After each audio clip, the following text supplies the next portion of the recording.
Assalamualaikum warahmatullahi wabarakatuh. Alhamdulillahirabbil alamin. Alhamdulillahilladzi ahalla alaina syahra Ramadan bil amni wal iman wassalamati wal islam. Wa nas'alullaha ay yu'inana fihi 'alas siyami wal qiyam wa yarzuqana fihi lailatal qadri imanan wa ihtisaban. Asyhadu an la ilaha illallah wahdahu la syarikalah wa asyhadu anna Muhammadan abduhu wa rasuluhu la nabiyya ba'dah. Allahumma salli wa sallim wa barik ala sayyidina wa habibina wa nabiyyina wa azimina Muhammadin wa ala alihi wa sahbihi ajma'in. Qala Allah Ta'ala fil Qur'anil Karim, a'udzu billahi minasy syaithanir rajim. Bismillahirrahmanirrahim. Ya ayyuhalladzina amanu taqullaha haqqa tuqatih wa la tamutunna illa wa antum muslimun. Wa qala ta'ala fattaqullaha mastata'tum. Shadaqallahul azim. Yang saya banggakan dan saya hormati semua ikhwah dari lintas negara, bahkan lintas benua, dari London, dari Jepang, Sydney, Thailand, Malaysia, Korea, dan Jerman. Dan secara khusus beberapa di antara ikhwah yang menjadi sahabat saya. Di sini ada Orin di London, ada Kang Yusuf di Jepang, kemudian ada sahabat karib dari saya masih kecil dulu, kakak kelas saya, Bang Khairul Fahmi di Jerman. Barakallahu fikum wa taqabbalallahu siyamana wa siyamakum wa ja'alana wa ja'alana Allahu minal muttaqin wal makbulin insyaallah. Teman-teman sekalian yang dirahmati Allah Subhanahu wa taala, hari ini saya diberi judul tentang cara menjaga amalan menjadi sebuah good habits atau menjadi sebuah kebiasaan baik. Walaupun di sini ada istilah yang disampaikan kepada saya adalah istilah istiqomah. Saya paham bahwa istilah menjaga amalan yang sering dipakai di Indonesia itu memang sedikit berbeda dengan istilah menjaga amalan yang dipakai oleh Al-Quran, oleh hadis, dan kebiasaan culture orang Arab. Dalam bahasa Arab atau dalam bahasa hadis itu, menjaga amalan dalam sebuah pembiasaan biasanya menggunakan istilah dawam. Sehingga ketika seorang sahabat bertanya kepada Nabi, "Ya Rasulullah SAW, amal apa yang paling disukai oleh Allah?" Maka Nabi menjawab, amal yang paling disukai oleh Allah itu adwamuha wa in qallat. Amal yang paling dawam walaupun sedikit. Adwamuha itu superlatif, artinya yang paling dari kata dawam. Sehingga Nabi mengatakan amal yang ahabbu ilallah, yang paling disukai Allah Subhanahu wa taala itu adalah adwamuha, yang paling dawam, wa in qallat, walaupun cuman sedikit. Nah, ini adalah istilah good habits dalam bahasa hadis dan menjadi bahasa yang dipakai dalam culture-nya orang-orang Arab. Tetapi di Indonesia, istilah dawam ini lebih identik dengan kata istiqomah. Maka di awal kajian online ini saya ingin menjelaskan sedikit tentang bedanya istiqomah dengan dawam, walaupun keduanya memiliki keterkaitan. Supaya kelak ke depan mudah-mudahan kita bisa semakin common, semakin populer dengan istilah dawam, seperti yang kita maksud, yaitu membiasakan satu kebaikan. Kata istiqomah itu di dalam Al-Quran itu kita temukan di banyak ayat, salah satunya surat Fussilat ayat 30. Allah Subhanahu wa taala berfirman, "Innal ladzina qalu rabbunallah tsumma istaqamu tatanazzalu 'alaihimul malaikatu alla takhafu wa la tahzanu wa abshiru bil jannah allati kuntum tu'adun." Sesungguhnya orang-orang yang mengatakan Tuhan kami adalah Allah, Rabb kami adalah Allah, kemudian mereka istiqomah, maka turunlah kepada mereka malaikat-malaikat, dan malaikat itu mengatakan kepada mereka, la takhafu wa la tahzanu. Janganlah kalian takut, janganlah kalian sedih, wa abshiru, dan bergembiralah kalian bil jannatil lati kuntum tu'adun, dengan surga yang telah dijanjikan untuk kalian.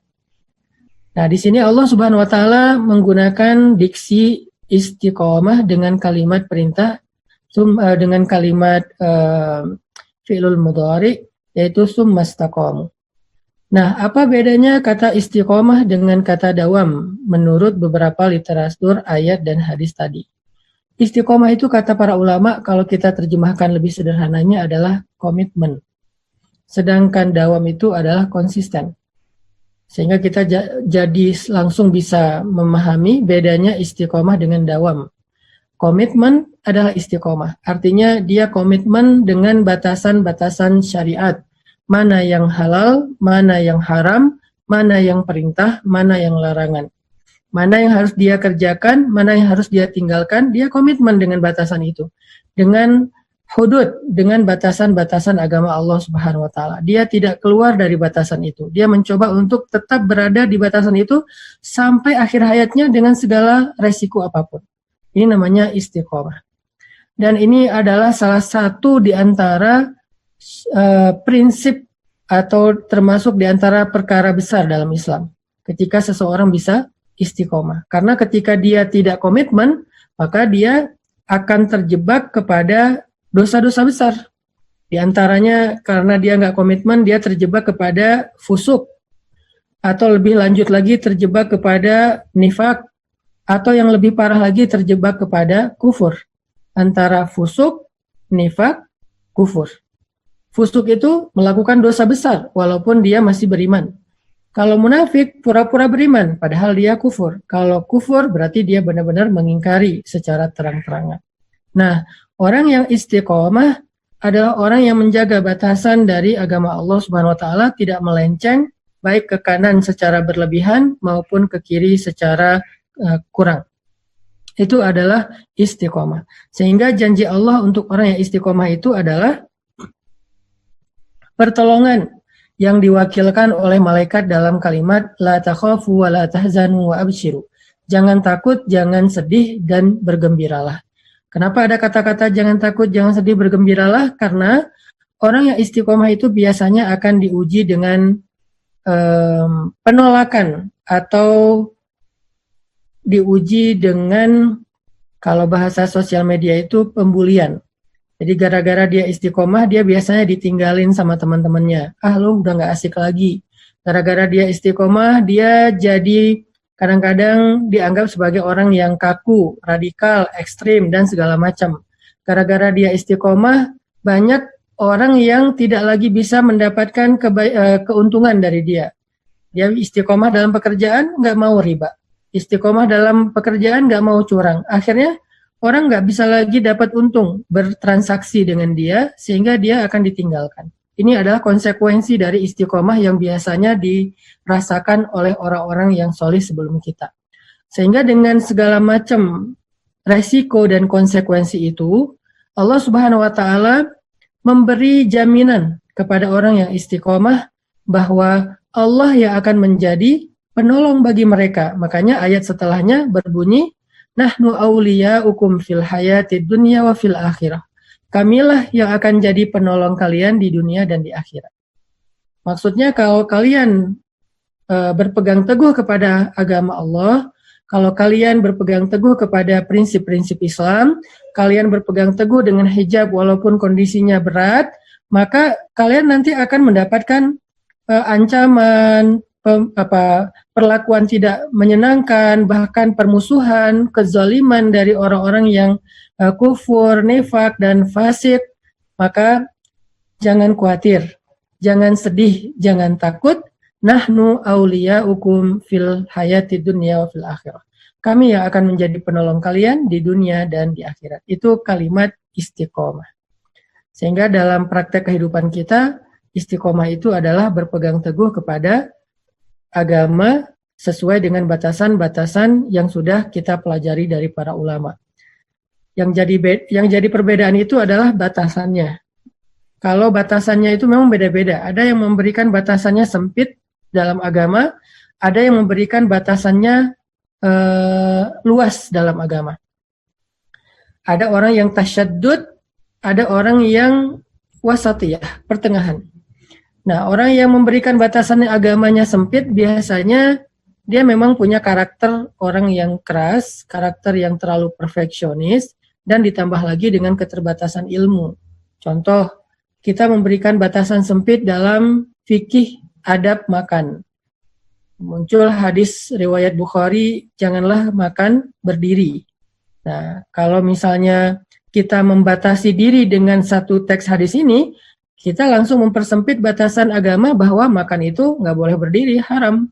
Hanya boleh duduk. Padahal nanti kita akan menemukan sunnah dari Ibnu Abbas, hadis dalam bentuk takriri, bahwa Nabi melihat itu dari para sahabat dan mendiamkan, berarti boleh. Kata Abdullah Ibnu Abbas, kami di zaman Nabi biasa makan dan minum berdiri. Artinya, ada kondisi di zaman sahabat di mana mereka makan dan berdiri itu dibolehkan, sehingga Nabi juga tidak mencela mereka atau melarang mereka. Sehingga para ulama seperti Imam An-Nawawi kemudian menyimpulkan dari dua hadis yang terkesan kontradiktif ini, tetapi sebetulnya nggak ada hadis ataupun ayat yang kontradiktif, semuanya relevan, saling mengutuhkan. Wa bayyinatin minal huda, kalau kata Allah, saling menjelaskan. Maka para ulama menyimpulkan yang dimaksud dengan dua hadis ini adalah sebetulnya makan dan minum itu boleh berdiri, akan tetapi kalau duduk lebih baik. Nah, di sini kan batasan syariatnya jadi lebih longgar ya. Sehingga orang yang makan berdiri itu tidak dosa, tetapi kalau dia mau duduk itu lebih baik, lebih utama. Nah, kalau orang yang mengambil satu hadis saja bahwa yang namanya makan dan minum berdiri itu dosa, berarti dia membuat batasan agama itu sempit, sehingga dia mudah menuduh orang, menjudge orang itu udah keluar dari batasan agama. Itulah yang terjadi di dalam beberapa perdebatan fikih di antara beberapa orang. Saya nggak mengatakan beberapa ulama, karena kalau di antara ulama biasanya masih ada kelonggaran dan masih ada toleransi. Nah, kalau kita mau istiqomah, hal yang pertama yang harus kita lakukan adalah belajar mana batasan agama yang diajarkan Allah dan Rasul. Jangan-jangan yang kita sebut keluar, break the line, kita keluar dari garis itu, ternyata dia nggak keluar, dia masih dalam batasan. Kenapa kok kita bilang, kamu tuh udah break the rule, kamu tuh udah merusak batasan, udah merusak aturan. Kita mengatakan kayak gitu karena kita nggak tahu batasannya, sehingga kita mengatakan bahwa seseorang itu udah keluar dari jalur agama. Tapi begitu kita dalami agama lebih lanjut, lebih dalam lagi, kita akan menemukan agama itu luas sekali. Bahkan agama itu bukan hanya luas dan mudah juga. Makanya dulu ketika saya belajar di Mesir itu, alhamdulillahnya salah satu yang saya syukuri ketika belajar di Mesir, Mesir ini mengajarkan kita pemikiran Islam selain mengajarkan syariat Islam. Makanya muncullah di dalam keilmuan Islam itu ada persepsi fikih, ada hukum fikih. Ini dua hal yang berbeda. Ada persepsi fikih, ada hukum fikih. Bedanya apa? Kalau hukum fikih itu halal haram. Kalau persepsi fikih itu kenapa halal, kenapa haram. Nah, kita di Mesir diajarkan hukum dan persepsi. Ada beberapa tempat yang mungkin mereka lebih fokus mempelajari hukum saja. Bahkan nggak boleh bertanya kenapa. Bahkan nggak boleh bertanya apa maksudnya. Yang penting ambil aja apa yang Allah firmankan, apa yang Rasul sabdakan. Nah, dalam persepsi saya ketika belajar Islam di Mesir, ini cara membuat batasan syariat yang cukup sempit secara persepsi agama. Makanya dengan belajar ilmu agama lebih luas, lebih dalam, dengan komparasi satu dalil dengan dalil yang lain, akhirnya kita jadi tahu ternyata agama itu batasannya sangat luas. Samahahnya itu banyak. Samahah itu artinya toleransinya. Oh, nggak bisa begini, ada solusi begini. Nggak bisa begini, ada begini. Dan seterusnya. Dan case by case. Bahkan sampai Imam Syafi'i pun ketika beliau menyampaikan fatwa di Mesir sama di Madinah itu fatwanya berbeda. Kenapa ada dua fatwa Imam Syafi'i, fatwa lama dan fatwa baru? Karena kondisi masyarakatnya berbeda dan pastinya pendekatan hukumnya juga berbeda karena persepsi fikihnya berbeda, bukan hukum fikihnya tapi persepsi fikihnya berbeda. Nah, jadi teman-teman, saya bahas istiqomah dulu ya sebelum bahas tentang dawam. Jadi kalau kita mau menjadi seorang muslim yang istiqomah, syarat pertamanya adalah kita harus tahu batasan. Karena kalau orang nggak tahu batasannya, akan sulit dia untuk istiqomah on the track. Karena dia tracknya juga nggak tahu yang mana. Begitu ada cabang, dia bingung nih, yang mana nih yang harus saya pilih. Misalnya ada dua cabang, pacaran atau nikah. Pacaran, kebalik, yang kiri dulu ya. Pacaran atau nikah gitu. Kan yang benar itu sebelah kanan, yang keliru itu sebelah kiri. Pacaran apa nikah? Ini kan dua cabang pilihan hidup nih. Nah, dalam kondisi kayak gini, maka kita harus belajar, bertanya kepada para ulama dengan istifta, bertanya kepada orang yang lebih bijak dengan istisyarah, bertanya kepada Allah dengan istikharah. Lalu setelah kita istifta kepada ulama, Ustadz apa hukumnya kalau saya kenal seorang perempuan, saya dekat dengan dia, memang kita nggak ngaku pacaran sih, tapi kita kayak dekat, teman tapi mesra gitu, kita sering telepon-teleponan, kita saling nge-like postingan, kita saling share, kita sering japrian sampai tengah malam, bangunin subuh, bangunin sahur, bangunin tahajud, segala macam, sering ngirim emotikon senyum, kadang-kadang nggak sengaja kepencet emotikonnya jadi love dan segala macam. Itu hukumnya apa Ustadz? Nah, pas kita nanya gitu, para ustadz yang memahami agama secara syariat, mereka akan mengatakan, wala taqrabuz zina, janganlah kalian mendekati zina, itu termasuk perbuatan fahsya. Kalaupun nggak disebut zina, termasuk fahsya. Apa itu fahsya? Dosa yang dilakukan secara diam-diam dan membuat seseorang merasa malu dan Allah nggak suka. Maka janganlah kalian melakukan zina dan jangan mendekati zina, karena sesungguhnya mendekati zina itu termasuk fahsya. Oh, kalau gitu udah tahu nih. Oh, ternyata pacaran itu fahsya. Terus kalau nikah itu syariat, nikah itu ibadah. Dan dua-duanya pasti punya resiko, konsekuensi, harus berkorban, harus berdamai, harus bersabar dan segala macam. Akhirnya dengan dua pilihan itu kita setelah yakin dengan fatwa dari para ulama, belajar ilmunya, kita memilih yang kanan. Ya udah, saya nggak mau pacaran, tapi saya belum siap nikah. Ya udah, saya sabar. Atau saya nggak mau pacaran dan saya udah siap nikah. Ya udah, saya nikah aja. Maka dia ini disebut orang yang istiqomah. Ada konsekuensinya Ustadz? Ada. Dia harus mutusin pacarnya. Bukankah itu konsekuensi yang besar? Bukankah itu resiko yang berat? Bukankah itu sesuatu yang sangat memprihatinkan, membuat kita akan sangat terluka? Harus mutusin dengan alasan bukan karena udah nggak cocok, bukan karena ribut. Alasannya, saya takut sama Allah. Inni akhafullah, saya takut sama Allah. Ini konsekuensinya dari istiqomah. Maka karena konsekuensi itu, Allah memberikan kita kabar gembira, jaminan. Kata Allah, la takhafu, wa la tahzanu, wa abshiru, nahnu awliya'ukum. Jangan kalian takut dengan konsekuensi mutusin pacar. Jangan kalian sedih kalau pacarnya itu ternyata jadian sama yang lain. Akhirnya kalian unfollow, left group, telkon, segala macam. Bergembiralah dengan surga, kami akan melindungi kamu di dunia dan di akhirat. Artinya apa? Dalam konteks contoh yang tadi saya bahas. Artinya Allah yang menjamin akan mengganti untuk dia seseorang yang lebih baik bagi dia di dunia dan di surga. Itu jaminan Allah. Makanya Allah meletakkan ayat jaminan itu setelah kalimat istiqomah, karena Allah Maha tahu istiqomah itu nggak mudah. Istiqomah itu susah. Istiqomah itu penuh dengan resiko dan konsekuensi. Nah, di bulan Ramadan kita belajar istiqomah dalam beberapa batasan syariat. Salah satunya apa? Kita istiqomah dengan makanan, bahkan bukan hanya yang haram, tapi yang halal pun kita belajar istiqomah untuk tidak israf. Untuk tidak apa? Israf. Apa itu israf? Berlebih-lebihan. Jadi kita istiqomah untuk tidak mubazir, istiqomah untuk tidak israf, istiqomah untuk tidak berlebih-lebihan dalam urusan makanan, apalagi sampai kepada yang haram. Istiqomah untuk nggak makan sesuatu yang kita nggak yakin halal atau haramnya. Istiqomah untuk tidak membawa pulang ke rumah kita sumber makanan atau harta yang syubhat. Maka istiqomah ini pasti ada konsekuensinya. Gara-gara istiqomah dengan harta yang halal, pekerjaan yang halal, konsekuensinya pendapatan kita berkurang, penghasilan kita jadi pas-pasan, pengeluaran kita tetap besar dan kita tidak mampu untuk memenuhi semua kebutuhan hari-hari kita dan segala macam. Dengan semua konsekuensi itu, di bulan Ramadan kita belajar istiqomah di batasan syariat, maka Allah berfirman, La takhafu wa la tahzanu wa abshiru nahnu awliya'ukum. Jangan takut, jangan sedih, dan bergembiralah, kami adalah penolong kalian di dunia dan di akhirat. Begitu juga buat para akhwat yang istiqomah dengan hijabnya.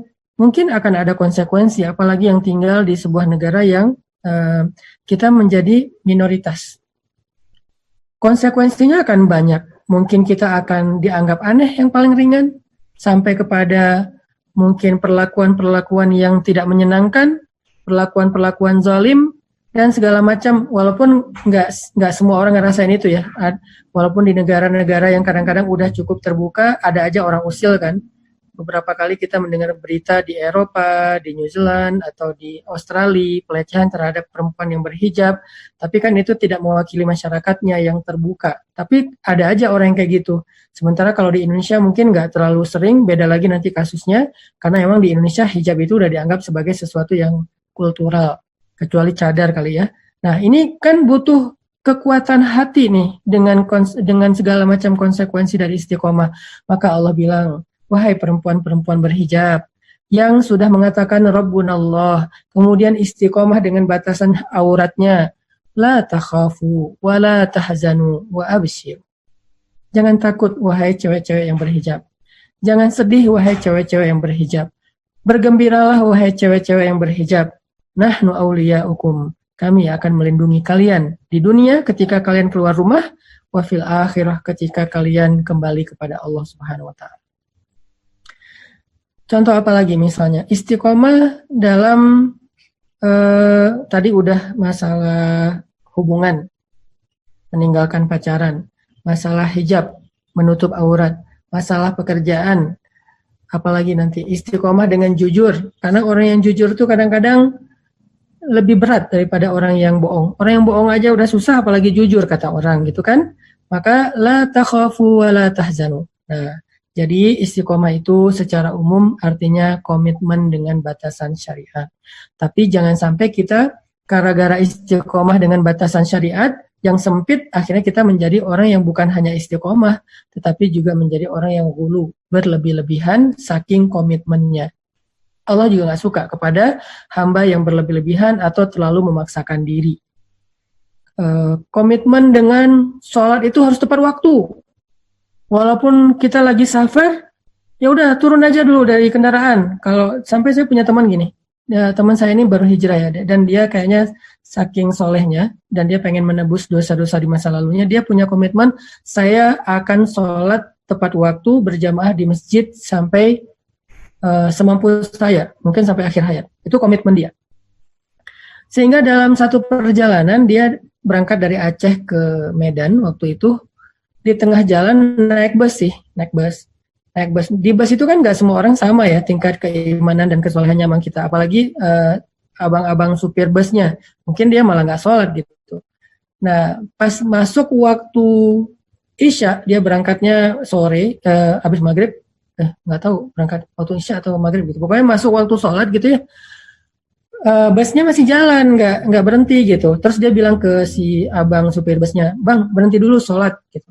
Kata orangnya, aduh tanggung nih Pak, nanti aja kita berhenti pas kalian makan. Kata dia, enggak, saya harus berhenti soalnya udah azan tuh, udah kedengaran di setiap lewat masjid tuh kedengaran suara azan. Tapi kan kita berhentinya di tempat makan, kata supir busnya, nanti di sholat di sana aja. Dia nggak mau, akhirnya dia bilang, ya udah saya turun di sini aja deh. Dia turun di situ, kemudian supirnya dia bilang, ya udah lanjut aja, pokoknya saya mau turun. Akhirnya dia turun, supirnya dengan busnya jalan, dia akhirnya sholat dan ganti bus. Nah ini namanya tasyaddud. Ini namanya terlalu kaku. Ini namanya ghulu, atau lebih bahasa lainnya adalah takalluf. Padahal Allah berfirman, la yukallifullahu nafsan illa wus'aha. Allah nggak mau membebankan seseorang kecuali sesuai dengan batas kemampuannya. Kemampuan dia apa? Karena dia lagi safar, dia sholatnya mampunya kalau dengan cara menjamak, nggak harus tepat waktu.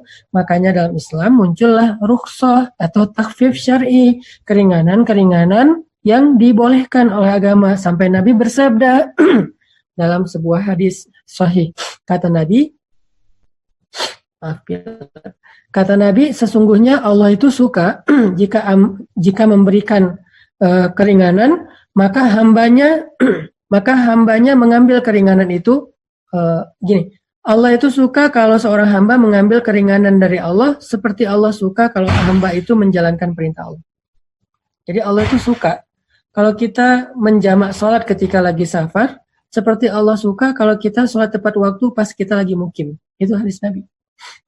Jadi Allah suka kalau kita mengambil keringanan, seperti Allah suka kalau kita melaksanakan perintah. Kenapa kok bisa kayak gitu? Saking Allah itu pengen memudahkan kita. Ayatnya banyak. Yuridullahu bikumul yusra wa la yuridu bikumul usr. Allah pengen memudahkan kalian, Allah nggak pengen nyusahin kalian. La yukallifullahu nafsan illa wus'aha. Allah nggak mau membebankan kalian kecuali sebatas kemampuan kalian. Ma anzalna alaikal Qur'an litashqa. Kami tidak turunkan Al-Quran kepadamu untuk menyulitkan kamu. Fattaqullaha mastata'tum. Bertakwalah kepada Allah semampu kalian. Faqra'u ma tayassara minal Qur'an. Bacalah yang mudah-mudah dari Al-Quran. Banyak lagi ayat-ayat senada di mana Allah pengen memudahkan urusan kita. Tetapi jangan sampai juga kita terlalu ngemudahin. Misalnya kita lagi safar, nanti aja dijamak, Akhirnya waktunya masuk kepada waktu sholat berikutnya yang tidak boleh dijamak. Misalnya harusnya zuhur dijamak dengan asar, tapi dinanti-nantiin, jadilah masuk maghrib. Atau subuh dinanti-nantiin, akhirnya jadi masuk waktu duha. Nah kalau kayak gitu, berarti dia bukan istiqomah, bukan mengambil kemudahan, tetapi memudah-mudahkan. Muncullah konsep wasatiyah, pertengahan. Wa kadzalika ja'alnakum ummatan wasatan. Dan demikianlah Allah menjadikan kalian umat pertengahan. Dan ayat itu yang menjelaskan bahwa kita sebagai umat pertengahan, Allah letakkan di dalam surat Al-Baqarah, tengah surat Al-Baqarah. Berapa jumlah ayat surat Al-Baqarah? 286. Nanti silakan sambil dicek di Quran masing-masing. Surat Al-Baqarah itu berjumlah 286 ayat. Coba bagi 2, berarti 100 berapa? 286, 143 ya. 143. Coba cek surat Al-Baqarah ayat 143. Apa ayatnya? Saya juga mau ngecek. 143. Wa kadzalika ja'alnakum ummatan wasata. Dan demikianlah kami jadikan kalian umat pertengahan. Dan demikianlah kami menjadikan kalian umat pertengahan. Jadi konsep dasar dari konsep agama kita adalah wasatiyah dan syumuliyah, alamiyah, rabbaniyah. Itulah konsep dasar agama kita. Wasatiyah pertengahan, syumuliyah komprehensif, alamiyah universal, rabbaniyah berdasarkan kepada yakin tauhid kepada Allah Subhanahu wa taala. Jadi teman-teman, mau jadi istiqomah, pertama, belajar dulu batasan syariat. Jangan sampai kita membuat batasan sempit, lalu kita bilang orang harus on the track. Begitu nanti dia keluar sedikit, kita bilang dia udah keluar dari track itu, dari batasan syariat. Udah nggak istiqomah. Enggak. Jangan-jangan batasan kita yang sempit. Ada yang pernah ngebully saya ngomongnya gini. Dia lagi komen masalah bid'ah. Karena bagi sebagian orang menganggap bahwa apa yang tidak dicontohkan Nabi semuanya bid'ah. Padahal enggak. Apa yang bertentangan dengan Nabi itu bid'ah. Enggak semua yang enggak dicontohkan Nabi itu bid'ah. Bukan. Bid'ah itu sesuatu yang tidak dicontohkan Nabi dan bertentangan dengan contoh Nabi. Itu definisi lengkapnya kalau kata para ulama di Al-Azhar. Sesuatu yang tidak dicontohkan Nabi dan bertentangan dengan contoh Nabi. Kalau enggak dicontohkan Nabi tapi enggak bertentangan, maka tidak disebut sebagai bid'ah. Dia bilang gini, kalau ada sesuatu, kalau kamu melihat bahwa kayu itu kepanjangan, apa yang harus kamu lakukan? Kata dia, ya potong kayunya. Saya bilang, belum tentu gitu. Nggak bisa juga kita bilang kalau kayunya kepanjangan berarti kita potong kayunya. Bisa jadi penggarisnya kependekan. Sehingga kita mengatakan kayunya kepanjangan. Bisa jadi penggaris kita tuh cuma 10 meter, 10 cm. Padahal yang dibutuhin itu 1 meter. Lalu ketika kita meletakkan penggaris itu di kayu yang panjangnya 1 meter, kita bilang, kayu ini kepanjangan nih, potong. Jangan-jangan yang masalah bukan kayunya, tetapi penggarisnya atau alat ukurnya. Begitu juga dalam memahami Islam. Jangan-jangan yang salah bukan orangnya, tetapi pemahaman kita yang masih terbatas sehingga merasa bahwa yang kita pahami itulah yang benar, orang lain semua salah. Jadi cara istiqomah yang pertama adalah belajar Islam secara lebih luas, secara lebih dalam, secara lebih sungguh-sungguh. Kedua, cara istiqomah belajar bergantung kepada Allah. Karena modal istiqomah itu tawakal. Orang Arab nyebutnya tawakul, orang Indonesia nyebutnya tawakal. Orang yang istiqomah itu kalau nggak bersandar kepada Allah, bergantung kepada Allah, yakin sama Allah, dia nggak akan kuat. Karena konsekuensi istiqomah itu luar biasa. Berat konsekuensinya. Pasti akan ada badai di awal. Dan itu udah janji Allah. Walana beluwannakum bisyai'im minal khawf wal ju'a naqsin dan seterusnya. Makanya belajar athiqah billah, belajar yakin sama Allah, sebagaimana dulu ibunya Nabi Musa ketika Allah meminta ibu Musa itu untuk menghanyutkan bayinya ke sungai Nil. Itu tuh resiko banget tuh.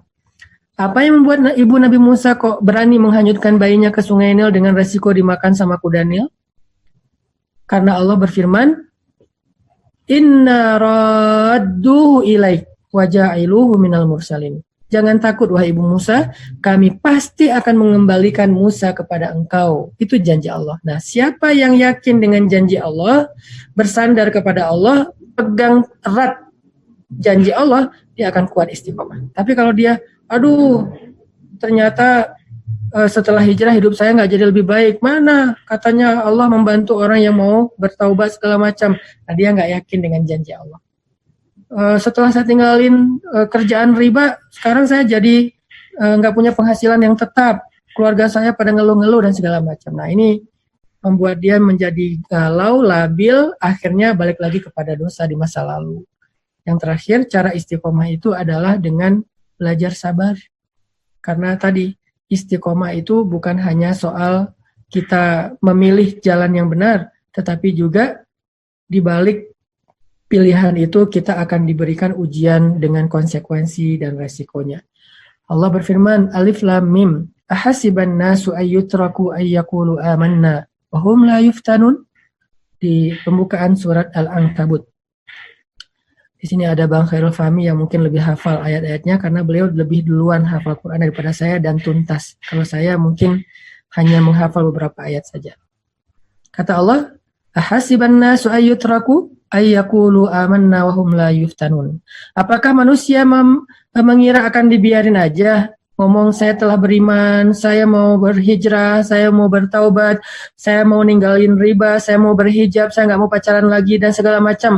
Apakah akan dibiarin aja ngomong kayak gitu? Enggak, kata Allah. Semua ucapan itu akan Allah beri ujian setelahnya. Wa hum la yuftanun, nggak akan diuji lagi setelah itu? Nggak, pasti diuji oleh Allah Subhanahu wa Ta'ala. Makanya dalam masa ujian itulah Allah pengen lihat siapa di antara mereka yang sabar, siapa di antara mereka yang berputus asa. Itu yang disebut dengan istiqomah. Sedikit lagi 5 menit. Yang kedua, kata dawam. Nah, sebetulnya mungkin maksud dari kalimat istiqomah menjaga good habit setelah Ramadan itu kalau menurut saya lebih tepatnya dawam. Dawam menjaga good habits setelah Ramadan. Karena di sini yang dibahas adalah good habits-nya, kebiasaan, amal-amalnya, bukan komitmen di hatinya, tetapi amalnya, ibadahnya. Nah, dawam itu juga memiliki keistimewaan. Salah satu di antara keistimewaan dawam, kata Nabi, sesungguhnya amal yang paling disukai Allah itu adalah adwamuha wa in qallat, amal yang paling dawam walaupun cuma sedikit. Makanya buat Allah tuh yang paling istimewa itu bukan amal besar, bukan amal banyak, tapi amal konsisten, yaitu dawam, yang dilakukan terus-menerus sampai akhir hayatnya. Salah satu contoh amal yang dawam adalah seorang tabi'in. Ada seorang tabi'in namanya Ibnul Musayyib. Beliau termasuk salah satu tabi'in yang terkenal. Ibnul Musayyib ini kata ulama tidak pernah meninggalkan sholat jamaah selama 50 tahun. Sholat jamaah selama 50 tahun. Dalam 50 tahun itu 30 tahunnya beliau tidak pernah melihat 30 tahunnya beliau mendengar suara azan di dalam masjid. Artinya sebelum azan sudah di masjid. Kemudian 20 tahunnya dari 50 tahun itu beliau tidak pernah melihat punggung orang. Artinya selalu di saf pertama. Ini namanya dawam dalam satu amal. Terus setiap hari dilakukan. Atau juga zikir. Terus pokoknya asal udah waktu pagi dia pasti zikir. Ya Hayyu ya Qayyum birahmatika astaghits dan seterusnya. Nah ini namanya dawam. Begitu juga dengan bersedekah. Dia dawam. Pokoknya dia sedekah kepada fakir miskin setiap pagi atau seminggu sekali, setiap hari Jumat, atau dia bisa nentuin waktu sendiri. Ini namanya dawam. Nah, kalau kita punya satu amal, coba kita tanya sama diri kita masing-masing ya. Dalam hidup ini, amal apa yang kita udah melakukannya lebih dari 10 tahun dan hampir nggak pernah tinggal? Mungkin pernah, tapi hampir nggak pernah tinggal selama 10 tahun. Ada nggak? Kalau nggak ada, berarti amal kita belum ada yang istimewa di mata Allah. Kalau ada, walaupun kecil, walaupun cuman tersenyum aja, tersenyum kepada pasangan, tersenyum kepada orang tua misalnya, walaupun cuman itu doang, tapi kita udah membiasakan diri selama 10 tahun. Karena kata Nabi, la tahqiranna minal ma'rufi syai'a walau antalqa akhaka biwajhin thaliq. Janganlah engkau meremehkan amal sekecil apapun walaupun sekedar bertemu dengan saudaramu dengan wajah yang berseri-seri. Atau dalam hadis yang lain, peliharalah diri kalian dari api neraka walau dengan sebutir korma. Ini amal-amal yang sedikit. Faman ya'mal mithqala dzarratin khairan yarah. Ini juga contoh amal yang sedikit. Nah, sekarang kita tanya sama diri kita masing-masing, selama 10 tahun terakhir atau 1 tahun deh, kalau mau lebih gampang lagi, 1 tahun terakhir, ada nggak amal yang kita nggak pernah tinggalin setiap hari? Selain yang wajib ya pastinya sholat 5 waktu mah udah wajib. Ini yang sunnah. Ada nggak amal yang kita nggak pernah tinggalin setiap hari? Kalau ada, berarti kita udah punya amal yang istimewa. Dan apa pentingnya punya amal yang istimewa? Itulah yang paling akan Allah lihat di padang mahsyar, di hari hisab, dan bisa jadi cuman amal itu yang menjadi jalan kita masuk ke surga. Kalau yang lain dipakai buat bayar dosa, dipakai buat bayar gibah, dipakai buat bayar jadi head comment di sosial media orang, dipakai buat bayar namimah, dipakai buat bayar fitnah, berita hoax dan segala macam, habis. Terus yang membuat kita masuk surga, jangan-jangan amal kecil tetapi kita melakukannya secara dawam selama bertahun-tahun. Bisa jadi itulah yang Allah ambil, Allah lihat, karena Allah menganggapnya sebagai amal yang istimewa. Itulah yang disebut dengan dawam, tetapi dua-duanya adalah kebaikan. Maka yuk kita belajar istiqomah dengan batasan syariat, jangan keluar, komitmen, dan juga konsisten dengan satu amal yang udah kita dawamin selama bulan Ramadan. Yang dawamnya bangun tengah malam untuk sahur, tapi sholat dulu 2 rakaat, 4 rakaat, dan segala macam, yuk dawamin setelah Lebaran. Yang dawamnya tilawah Al-Quran, dawamin setelah Lebaran. Yang dawamnya sedekah, dawamin setelah Lebaran. Yang dawamnya apalagi? Selama Ramadan nggak mau julid, apalagi bucin ya. Apa tuh bucin? Budak cinta. Disuruh ini mau, disuruh itu mau. Walaupun udah capek banget, udah. Tinggalin, sekarang dawamin. Pokoknya saya udah nggak mau julid lagi, udah nggak gabut lagi, udah nggak bucin lagi. Pengen fokus aja beribadah, pengen fokus beramal solih. Yang punya satu kebaikan, nih, yang teman-teman lagi semangat pengen lakuin satu kebaikan ya. Jangan bangga dulu kalau kita udah bisa ngelakuin kebaikan itu. Karena kebaikan itu baru istimewa setelah 1 tahun. Antara 1 Ramadan dengan Ramadan berikutnya. Kalau kita bisa dawam sampai 1 tahun, baru amal itu sesuatu yang istimewa yang kita bisa bersyukur dan bahagia. Tapi kalau baru kita lakuin sekali, jangan bangga dulu, karena bisa jadi hari ini kita lakuin, besok lupa, besok tinggalin, dan baru ingat lagi Ramadan tahun depan. Contohnya tadarusan, yang dawamnya tadarusan sehari 1 juz selama Ramadan, udah dawamin sampai Ramadan tahun depan. Kalau Ramadannya 1 hari 1 juz, beres lebarannya tinggal 1 halaman, berarti amalannya tidak istimewa. Tapi disebut amal baik, Ustaz. Ya, tapi nggak istimewa. Tetap nggak ada yang sia-sia. Cuman nggak menjadi amalan yang istimewa di sisi Allah Subhanahu wa Ta'ala. Yuk kita raih keistimewaan amalan kita dengan dawam dan istiqomah di jalan Allah Subhanahu wa Ta'ala. Itu aja yang di sesi pertama ini yang bisa saya sampaikan. Barakallahu fiikum. Jazakallah khairan katsira Ustadz, Masya Allah, sharing ilmunya yang begitu luas. Berbicara tentang konsep-konsep yang mungkin sudah sering kita dengar, seperti istiqomah ataupun konsep-konsep yang mungkin tidak banyak kita simak, seperti dawam. Ini sesuatu yang mungkin untuk sebagian orang ada sesuatu yang baru juga nih. Jadi terima kasih lagi Ustadz, kita menambah wawasan kita. Alhamdulillah, kajian kita pada petang, sore, pagi hari ini. Insya Allah saya mencakup semua different time zone. Disimak oleh hampir 400 jamaah Ustaz, Masya Allah. Dari berbagai channel, baik itu Zoom, YouTube, Facebook. Jadi Masya Allah, ini terima kasih kepada para panitia yang bekerja keras di background. Insya Allah, mudah-mudahan diberi balasannya berlipat-lipat pula. Baik Ustadz, kita masukin tema tanya jawab sambil kita menunggu beberapa pertanyaan yang sedang dipersiapkan. Sepertinya para jamaah ini terkesima nih Pak Ustadz, sehingga lupa menyampaikan pertanyaannya. Ini terkesima dengan kajian yang Ustadz berikan, bicara tentang istiqomah, bagaimana wasatiyah itu adalah sesuatu yang sangat diperlukan, berada di tengah-tengah, dan bagaimana memahami konsep-konsep kehidupan Islam itu secara luas, menghindari konsep-konsep pemikiran yang sempit. Baiklah, saya akan mencoba mulai membacakan beberapa pertanyaan yang sudah mulai masuk, Ustadz. Jadi, untuk para jamaah, silakan memanfaatkan grup chat forum kita yang ingin menyampaikan pertanyaan, sehingga kita bisa memanfaatkan waktu yang masih ada untuk kita sampaikan kepada Ustadz. Baiklah, pertanyaan pertama yang masuk. Assalamualaikum warahmatullahi wabarakatuh, Ustadz. Izin bertanya, kapan seseorang bisa dikatakan dawam di sisi Allah dalam beramal ataupun beribadah? Apakah ada takaran waktu, misalnya 1 tahun, 10 tahun, atau ada measurement yang lebih fix, Ustadz? Jazakallah khair.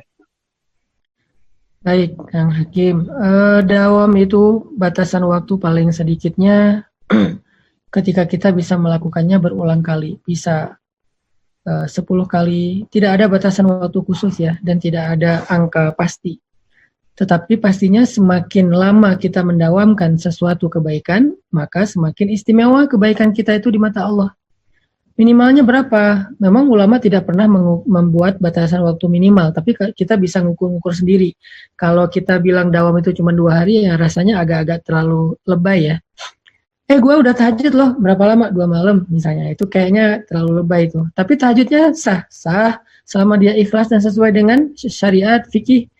Tahajudnya berpahala, cuman amalan itu kan beda-beda tingkatannya. Makanya di akhirat itu jumlah tingkatan manusia di dalam surga itu kata sebagian ulama sebanyak jumlah ayat Al-Quran, sebanyak huruf Al-Quran.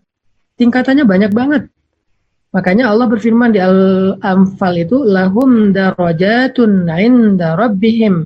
Mereka itu punya tingkatan-tingkatan yang berbeda. Faddalna ba'dahum ala ba'd. Kami lebihkan sebagian mereka atas sebagian yang lain. Nah, tingkatan ini perbedaannya tergantung apa? Tergantung salah satunya tingkat kedawaman kita dalam beramal. Seberapa lama dawam kita dalam melakukan satu kebaikan, maka sebegitulah bedanya tingkatan seseorang dengan yang lain. Misalnya nih, saya dengan teman saya punya amalan yang sama, yaitu amalan tilawah Al-Quran 1 hari 1 juz. Kita dawamin. Dari sejak kita baru hijrah misalnya, umur 20 tahun, sampai saat ini misalnya. Nah, dia melakukannya itu udah 10 tahun, saya melakukannya baru 5 tahun, maka pastinya tingkatan dia, amalan dia lebih utama di sisi Allah daripada saya. Tapi artinya jangan sampai juga kita membatasi bahwa saya kayaknya udah bisa dibilang dawam nih, udah setahun, tahun depan saya mau ninggalin amal itu ganti amal yang lain. Enggak gitu juga sih. Yang namanya dawam itu adalah seumur hidup. Makanya wa'bud rabbaka hatta ya'tiyakal yaqin, kata Allah. Sembahlah Tuhanmu, beribadahlah kepada Tuhanmu sampai datang kepadamu kematian, yang disebut dengan istilah yakin, yaitu hari kiamat atau kematian. Jadi ya dawam itu sampai akhir hayat kita. Kalau bisa ada amal yang kita lakukan sampai akhir hayat kita. Dan kalau bisa mudah-mudahan kita wafat dengan amal itu. Kita wafat dalam kondisi sedang melakukan amal itu. Nah ini luar biasa. Nah, sehingga kalau dibilang berapa lama ukurannya tidak ada batasan tertentu. Tetapi pastinya paling lama maka insya Allah lebih lama lebih istimewa. Cuman kalau mau dibikin semacam riyadhah, ini bukan batasan dari Allah dan Rasul ya, lebih kepada ijtihad ulama dalam membuat semacam riyadhah. Maka riyadhah itu dimulai dari 40. Riyadhah itu biasanya dilakukan dengan 40 hari. Makanya bulan Ramadan itu kita beres puasa Ramadan, ada puasa Syawal ya. Kenapa kok ada puasa Syawal? Walaupun nggak persis 40 ya totalnya. Maksudnya biar kita nggak langsung jomplang gitu. Habis puasa Ramadan, makan terus balas dendam gitu kan, akhirnya udah nggak punya habit puasa lagi nih, udah nggak punya habit pola hidup yang sehat lagi nih. Nah, Allah langsung mensyariatkan puasa Syawal. Walaupun nggak harus dilakukan langsung hari kedua, tapi emang biasanya orang-orang salih dan Nabi SAW itu melakukannya di hari yang kedua. Nah, artinya kenapa? Karena 40 hari itu kurang lebih ya, nggak persis 40-nya, kurang lebih 1 bulan sampai 40 hari adalah waktu yang paling baik untuk membuat sesuatu menjadi habit. Makanya dawam itu adalah riyadhah, menjadikan satu kebaikan menjadi habit. Dawam, bukan istiqomah. Misalnya kita pengen punya habit sedekah, dawamin aja sedekah selama 40 hari atau selama 1 bulan. Pengen punya habit tahajud, aduh susah banget ya tahajud, pas pernah satu malam kita kebangun, wah saya bisa tahajud.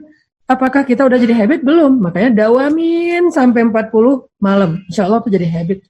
Kalau udah jadi habit, mudah-mudahan nanti bisa kekal sampai akhir hayat. Nah, jadi riyadhah pertama, kalau pengen menjadikan satu kebaikan menjadi habit kita, coba dawamin 40 hari. Udah beres 40 hari, dawamin menjadi 4 bulan. Beres 4 bulan, dawamin 1 tahun antara satu Ramadan dengan Ramadan yang lain. Kalau udah setahun itu bisa benar-benar kita jaga nggak tinggal sama sekali, insya Allah itu udah kuat banget habitnya. Udah nggak bisa digoyahkan dengan apapun juga. Dan bahkan itu udah menjadi need kita. Kayaknya kalau nggak ngerjain itu kita kayak nggak tidur sehari. Misalnya kayak kalau kita nggak sedekah kayak nggak makan. Kalau nggak tahajud kayak nggak tidur. Nah, itu berarti karena perjalanan 1 tahun dia dawamin kebaikan tersebut sehingga kebaikan itu menjadi habit. Itu Kang Hakim. Tentang riyadhah menjadikan sesuatu menjadi habit, yaitu dengan dawamin 4 bulan sampai 1 tahun. Itu riyadhahnya. Jazakallah Ustaz atas jawabannya. Itu tadi pertanyaan datang dari saudara kita di Jerman, Masya Allah. Sebelumnya pada perjamaah kami mohon maaf kalau keterbatasan waktu. Ustadz juga sudah ada komitmen yang lain nanti. Jadi insya Allah acara akan kita selesaikan sekitar 7.30. Sehingga akan kita coba bacakan pertanyaan-pertanyaan berikutnya. Tapi insya Allah kalau ada beberapa pertanyaan yang belum kita sempat baca, mungkin nanti rekan-rekan bisa direkod pertanyaannya dan insya Allah nanti kita sampaikan ke Ustadz, yang nanti mungkin bisa dijawab melalui channel yang berbeda. Berikutnya pertanyaan masih tentang dawam Ustadz nih. Jadi ini konsep yang seperti tadi saya bilang, mungkin konsep yang jarang kita dengar, tapi ini sangat menarik nih. Jadi kita sudah sering dengar tentang istiqomah, tapi dawam ini sesuatu hal yang banyak untuk sebagian orang adalah sesuatu hal yang baru. Ini pertanyaannya adalah singkat, Pak Ustadz. Bagaimana supaya kita itu dawam dalam menuntut ilmu? Karena tadi betapa pentingnya ilmu itu sehingga kita bisa terhindar dari memahami sesuatu itu secara sempit. Tafadhol Ustadz. Ya, Ini pertanyaan how to-nya ya, gimana cara dawam, baik dalam menuntut ilmu ataupun dalam kebaikan-kebaikan yang lain. Sederhananya, banyak sebetulnya nasihat ulama tentang bagaimana cara dawam. Walaupun kalau kita cari kata kuncinya di sosial media atau di internet tuh, bagaimana cara istiqomah. Tapi jawabannya adalah bagaimana cara dawam. Karena di kita tuh masih agak sering kebalik antara istiqomah dengan dawam. Gimana sih cara biar dawam? Salah satu di antara sekian banyak nasihat ulama biar kita dawam terhadap sesuatu itu, yang buat saya kayak lumayan berkesan itu adalah bi'ah solihah, mencari pertemanan yang solih. Apa maksud pertemanan yang solih? Saya selalu mencoba untuk menerjemahkan narasi-narasi agama kepada terjemahan kontemporer. Dulu para ulama mengatakan pertemanan yang baik itu atau yang solih itu adalah teman kita yang bisa menasihati kita kepada kebaikan, mengingatkan kita kalau kita salah, menjaga kita kalau kita lupa. Itu adalah pertemanan yang solih. Sekarang bisa kita kembangkan di kehidupan kita di sosial media. Maka salah satu cara kita dawam, perhatikan siapa yang kita follow. Kita nge-following siapa nih, nge-following akun apa aja nih.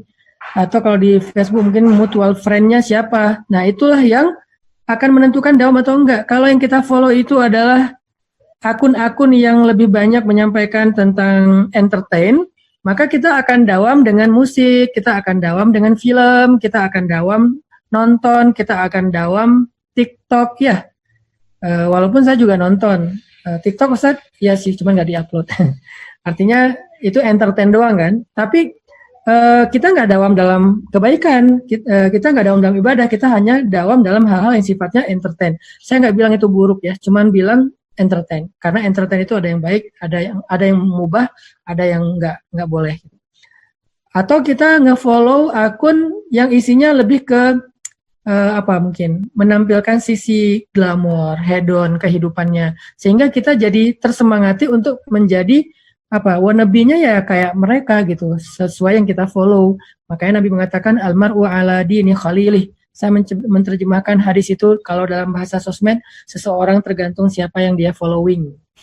Itu terjemahan dari hadis tadi secara konteks sosmed. Seseorang tergantung siapa teman dekatnya. Bahasa saya, seseorang tergantung siapa yang dia following. Kalau dia nge-followingnya yang glamor, dia pengen glamor. Kalau dia followingnya entertain, dia pengen entertain terus, pengen hiburan terus, sampai dengar ceramah juga harus ada yang lucu-lucunya. Kalau dia nge-followingnya yang politik, dia debat terus. Kalau dia nge-followingnya tentang ilmiah, ya dia ilmiah mikir terus. Kalau dia nge-followingnya tentang olahraga, dia jadi semangat olahraga terus. Kalau dia nge-following tentang akun-akun yang bisa menasihati dia tentang agama, insya Allah dia juga akan terbooster untuk beramal solih dan beribadah terus. Makanya cara dawam sederhana. Tanya atau lihat siapa yang kita follow. Sebagaimana hadis Nabi, almar'u ala dini khalili, seseorang tergantung siapa yang dia following. Barakallah. Jazakallah khair Ustaz, kembali terima kasih atas jawaban yang telah diberikan. Para jamaah, waktu telah menunjukkan di sini 7.25 ya, yang insya Allah kita akan mendekati waktu penghujung acara. Sekali lagi kami mohon maaf atas keterbatasan waktu ya, sehingga sebenarnya ada banyak sekali pertanyaan Pak Ustadz.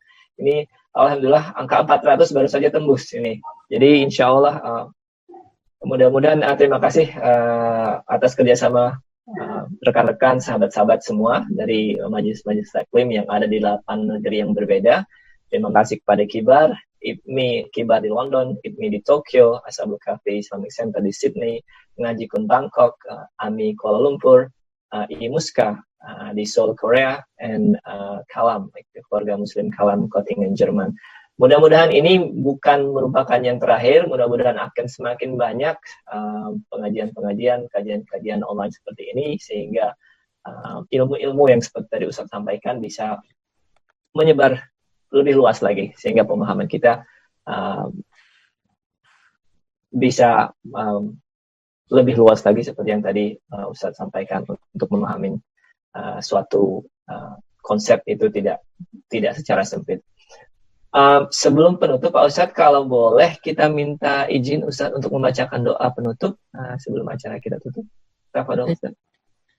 أعوذ بالله من الشيطان الرجيم بسم الله الرحمن الرحيم اللهم يا حي يا قيوم يا حي يا قيوم برحمتك أستغيث أصلح لنا شأننا كله ولا تكلنا إلى أنفسنا طرفة عين يا حي يا قيوم الطف بنا وبالمسلمين وبالناس أجمعين اللهم أعنا في هذا الشهر على الصيام والقيام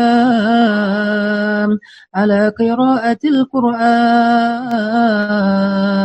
اللهم تقبل منا صيامنا وقيامنا وركوعنا وسجودنا وتقبل منا صلواتنا يا مجيب السائلين يا أرحم الراحمين يا رب العالمين ربنا آتنا في الدنيا حسنة وفي الآخرة حسنة وقنا عذاب النار سبحانك اللهم وبحمدك asyhadu an la ilaha illa anta astaghfiruka wa atubu ilaik. Terima kasih jazakumullahu khairal jaza kepada semua teman-teman di lintas benua dan juga yang ada di tanah air. Barakallahu fikum. Wassalamualaikum warahmatullahi wabarakatuh.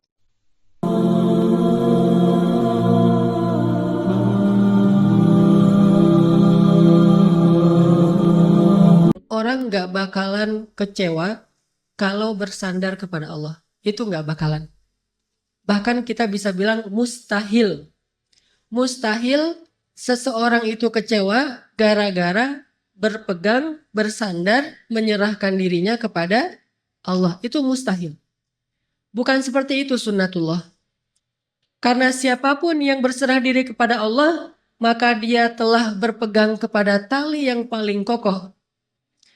وَمَنْ يُسْلِمْ وَجْهَهُ إِلَى اللَّهِ وَمَنْ يُسْلِمْ وَجْهَهُ إِلَى اللَّهِ وَهُوَ مُحْسِنٌ فَقَدِ اسْتَمْسَكَ بِالْعُرْوَةِ الْوُثْقَى وَإِلَى اللَّهِ عَاقِبَةُ الْأُمُورِ. Siapa yang menyerahkan dirinya kepada Allah dan dia senantiasa berbuat baik, maka sesungguhnya dia telah berpegang kepada tali yang paling kokoh dan kepada Allah segala urusan dikembalikan. Jadi nggak ada orang yang kecewa kalau dia berpegang kepada Allah. Masalah apapun, masalah rezeki, masalah jodoh, terutama yang kedua. Kalau kita bergantung kepada Allah dalam urusan jodoh, maka insya Allah kita nggak akan kecewa. Mak comblang yang paling baik itu adalah Allah. Kalau mak comblangnya Ustadz, kadang-kadang ngecewain. Ustadz, ini CV saya. Oh ya, kriteria yang kamu cari seperti apa? Saya emang gak susah-susah Ustadz, standar-standar aja. Ya standar yang gimana? Yang tingginya 180, yang kulitnya bening, sampai kalau minum kelihatan airnya ngalir gitu. Transparan. Kemudian yang hidungnya seperti pedang.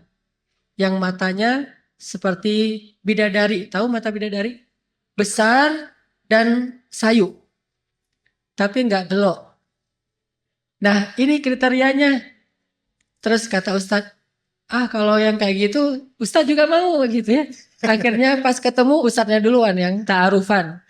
Ini kalau mak comblangnya manusia. Tapi kalau mak comblangnya Allah jauh lebih meyakinkan dan gak bakalan kecewa. Dengan kriteria apapun, wahuwa ala kulli syai'in qadir. Dan kalau Allah menjanjikan yang baik akan ketemu dengan baik, pasti innahu la yukhliful mi'ad. Allah tidak pernah mengingkari janjinya. Masalah apapun, kita harus mengandalkan Allah. Coba deh, selalu ngandelin Allah. Bahasa gampangnya gini, udah tenang aja, ada Allah. Itu.